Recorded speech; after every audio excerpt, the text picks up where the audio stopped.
Hi ladies, this is going to be a video kind of showing you where to begin if you want to make a quilt.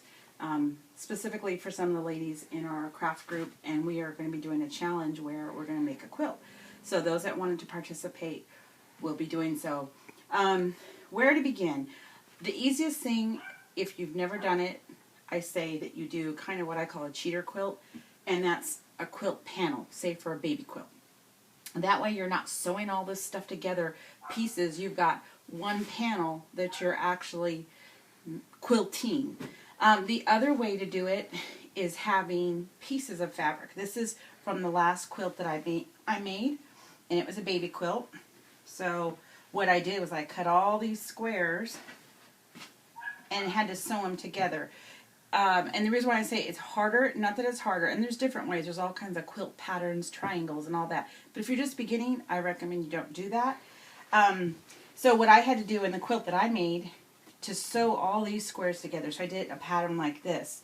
And you have to make sure your seams are exactly the same. I think I did maybe 1/2 inch seams, because if you don't, you're going to end up trying to put your rows together. Say I sewed this one, and I sewed the next one, and then you do this one, and you sew them, and they end up, this seam is way over here, and this one's over here. So, that's just one way you can do a quilt, but like I say, if you're just beginning, I don't recommend you do this way, but you can, if you feel confident enough to do it. Here's how you could do it. So you would, if you did this type of quilt, you would sew all your squares together and make it as big as you want. So that's one way, and then you'd still have to attach the batting and the other side of the fabric. So I'm going to show you the best way, I think, if you're beginning. If you're watching this video, most likely you're beginning. So what I do sometimes is I buy a panel, a baby quilt panel, and it's basically like this. So you're buying a yard in length. The fabric will come like this, folded in half. So it's 45 inches wide. And you're only buying approximately a yard. It's got all, in this one, this is really cute because it kind of looks patriotic, still baby, a lot of different little prints. So in order, because right now you're seeing it's just plain fabric. There's no quilt here. You, as a seamstress, are going to be making it a quilt. So what you'll need is a 1 yard panel. You'll need, this is just a pillowcase, but I'm just showing you for fabric's sake. You'll need 1 yard of fabric. So like on this quilt right here, I would probably go with a tan color, or maybe a navy blue or red, whatever color I really want to pick up. And that would be this fabric, because that's going to go on the back of your quilt. So you'll also need a yard of batting. This batting is just a piece, so I'm not showing you the whole, This batting is this, it's a pretty lightweight batting. There's heavier ones. You can buy them by the yard. And when you buy them by the yard, you can see the thickness of the batting, and you also can buy in the package where the batting comes rolled up. And sometimes it's a better bargain. It just depends. So you're going to need enough to the same size as your fabric. So if it's a yard, 36 by 45, that's how much of batting you're going to need. Excuse me. So the first thing you're going to do is wash your fabric. Wash the front and wash the back. Excuse me. If you don't, once you put your quilt together and you wash it the first time, you'll have two things. You'll either have fabric that the color bled, so your red runs or your blue, and if you chose a white background, it's going to turn pink. So excuse me, you either want to do that, and also shrinkage, because a lot of these fabrics, they might be 50% cotton, 50% polyester. Some quilting fabrics are 100% cotton, which means much more shrinkage. So you wash your quilt and you're going to have your quilt all bunched up like this because fabric shrunk and the batting didn't. So that's why I say always wash it. Okay, so once this fabric is washed, here is my panel. I'm going to lay the batting out, and I'm only showing you half because of the work surface, okay? So you're going to lay the fabric on top of the batting. There's two ways you can do this. You can quilt by sewing right along this edge of the square.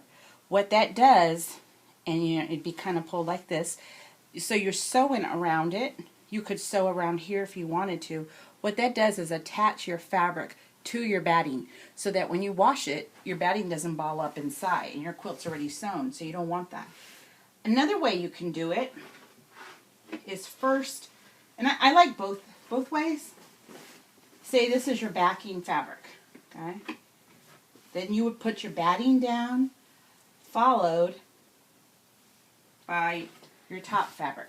Okay, so now I have fabric, a sandwich. In the middle is batting, and on the back is my backing fabric.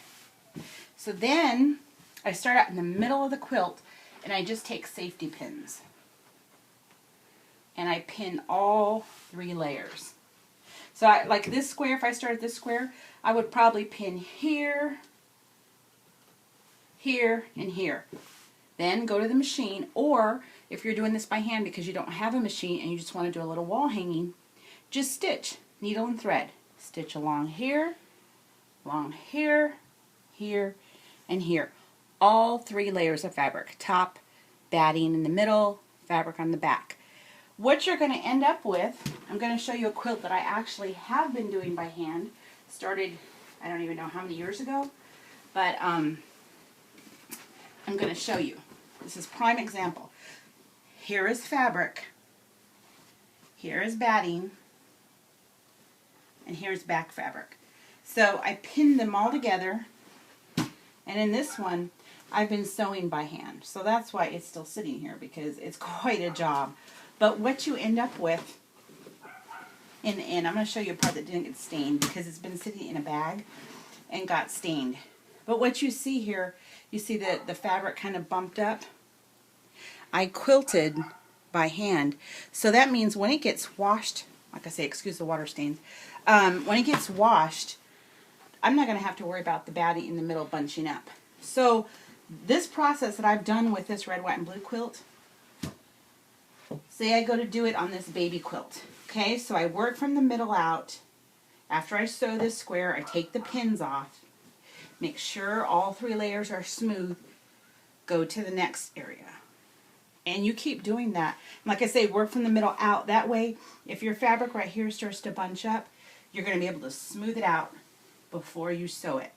Okay, so now you've sewed every square. And it doesn't have to just be the squares. Let's say you want the bear to be puffed out. You would just outline him with your sewing machine. And you can maneuver, you'd be surprised. You know, even though you think just sewing is straight, once you have your fabric in your machine, you can kind of turn it this way to follow the outline of this. When you try to get too intricate, yeah, it's going to be hard. But just doing the basic. And your bear is going to look kind of puffed out. It's going to look real cool. So let's pretend I've done all of this. And I'm going to flip the quilt over. You say, what do you do with the ends once you're all done? You don't want to leave it like this. No, you don't. So what I do is I take the end of the fabric. So you might have to trim the batting, maybe because it's hanging over. You might have to trim it. I go like this, tuck it under, like this, take my straight pins and pin it. Okay, so I'm making, basically I'm doing a blanket binding, kind of making my own out of the fabric. So kind of tuck that under and pin it. Okay, so once you do that all around the quilt, then you sew right along this edge. And you see how nice your quilt looks on the end. You can either do reverse. I did the top of the blanket folded underneath. You could do it reverse. Say you want your white fabric to show on top of the quilt.